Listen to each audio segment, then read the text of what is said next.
Hi everybody, it's tape number 3 and I'm going to be frying the meatballs. I made them. Okay? And I'm going to fry them. I have olive oil mixed with a little bit of corn oil. Just because the olive oil is expensive and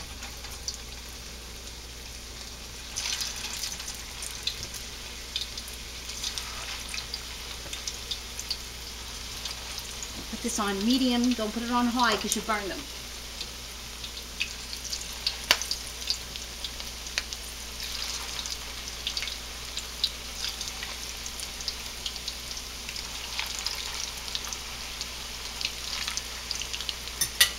Okay.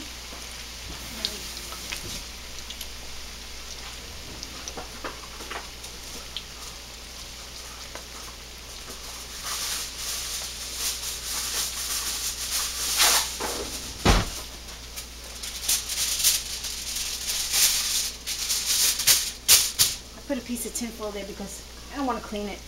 It's a pain in the neck to clean it. So, all right, now these are my meatballs. You leave them alone till they get brown.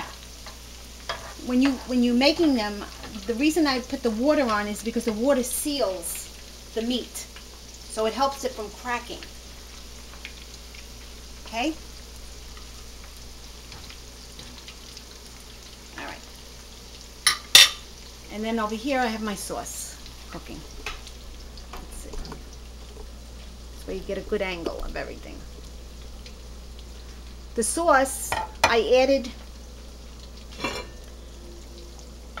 some more sugar and some more salt to it because this Sorrentino tomatoes, I don't like them. But I bought them because they were on sale. So they don't have such a great flavor. Scalfani, top, Red Peck, Hunt's, Tutoruso, the blue one, those are the best. Alright, anyway, I added a little more sugar and a little bit more salt because they're kind of bland. And I just raised my flame a little bit higher.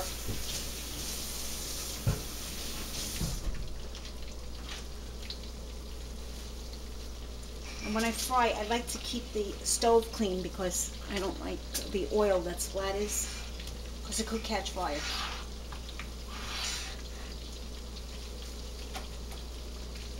All right.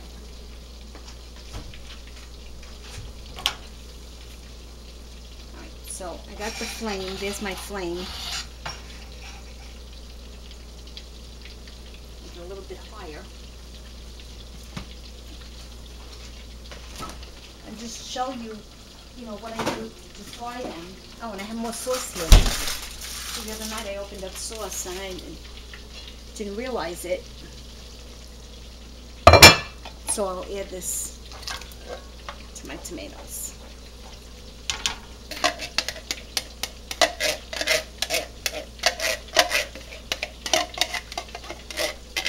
Nothing goes to waste. I do not waste food. Food is very expensive, and matter of fact, I'm into preserving food.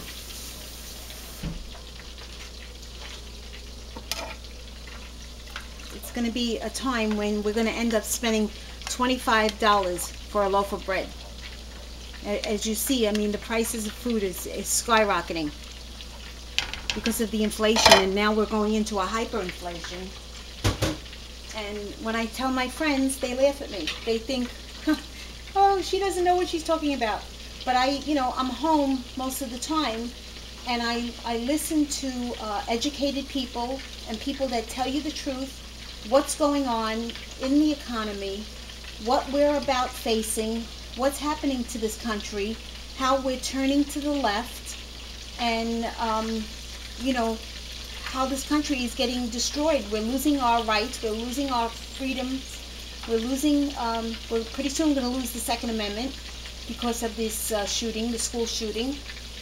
And they're doing it slowly but surely, and that's how you take over a nation.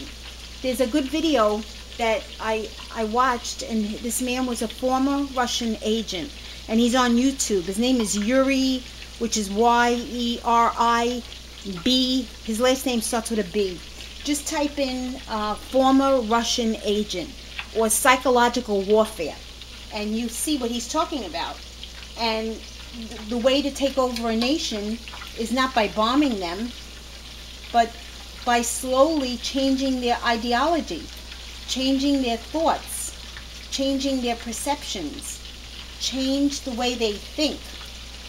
And that's how you take over a country. And he was very intelligent. His whole video is unbelievable, and he talks about the dumbing down of America and how our children are being dumbed down, and the psychological warfare, how they're doing it. And it's amazing. And so, you know, and I understand it, and I know that food is going to be so expensive. It's going to be a commodity that, first of all, you can't live without. But when they have you by the you-know-what, and you're hungry, you will obey. You will obey what they want you to do. And they want to turn this world into a new world order. And I don't know about you, but I am not going down without fighting. Because I will not go to a work camp, nor will I suffer or make my family suffer. Because some nut wants to be in control, who is power hungry. Okay, so what I did is, now you got your history lesson.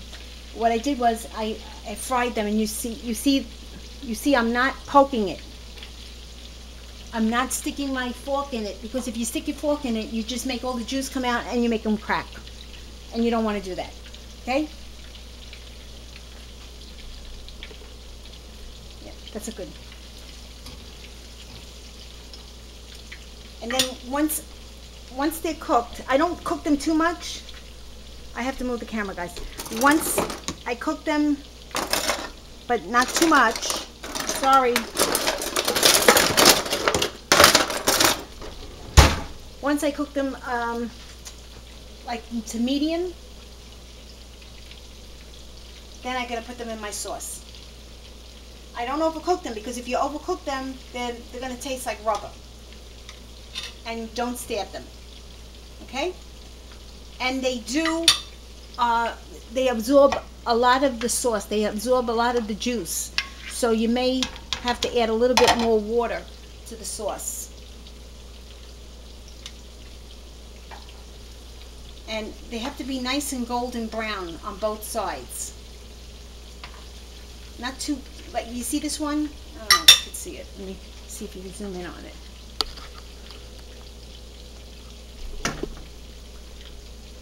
You see this one? I just turned it over. It's not cooked yet. It's got to look like this. See the color on these? That's how the other side has to look. And then you smash them down a little bit. She didn't make round meatballs. She made oval meatballs. And they taste better. And then, you know, this is great. I mean, I haven't made this in a long time, but my grandmother used to make this every Sunday. Every Sunday. Over her house, 40 cousins at the table with the kids. The kids used to be at the kids' table. We'd eat Sunday dinner. She'd make raviolis, and the raviolis were so delicious. We were kids. We couldn't eat them fast enough. And we would get a stomachache because we ate them too fast. Alright, so this one, no, that one's not done yet.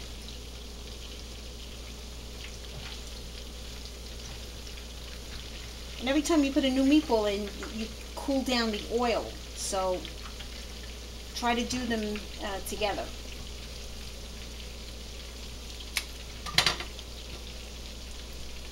And then I add them to the sauce, and then you let the sauce cook. And the real way to make this meat sauce is with pig's feet and sausage. That's real gravy. That's what we call gravy in Brooklyn. We don't call it sauce. Okay?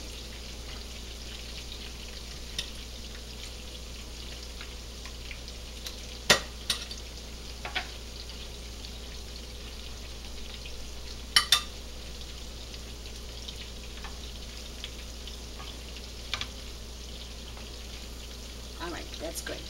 Okay, and I add it to my sauce. And then if I had sausage, another video I'll make when I have the time.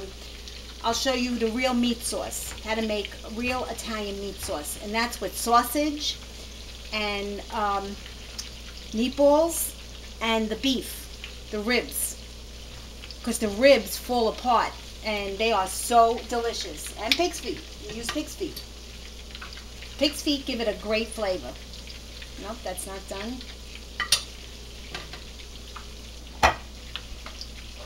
And the meatballs make the sauce taste great. The only thing that's missing is my basil au gourde. And I love my basil au gourde. Okay, that's cooked on that side.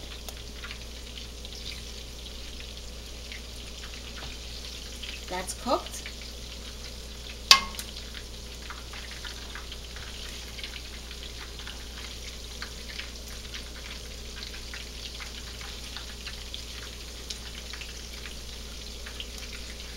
This is the same recipe, like I said before, if you were going to make meatloaf. But America's Test Kitchen, in my cookbook, has the meatloaf. And the meatloaf is different than I make it, because they use crackers and, you know, saltine crackers in it instead of breadcrumb, which is very good. My husband loved it.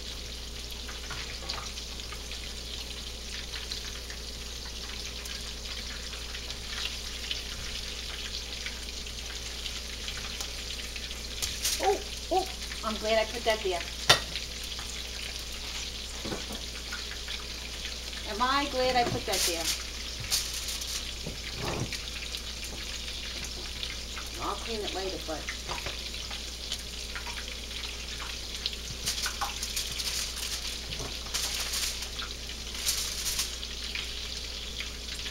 Okay, so I'm almost done.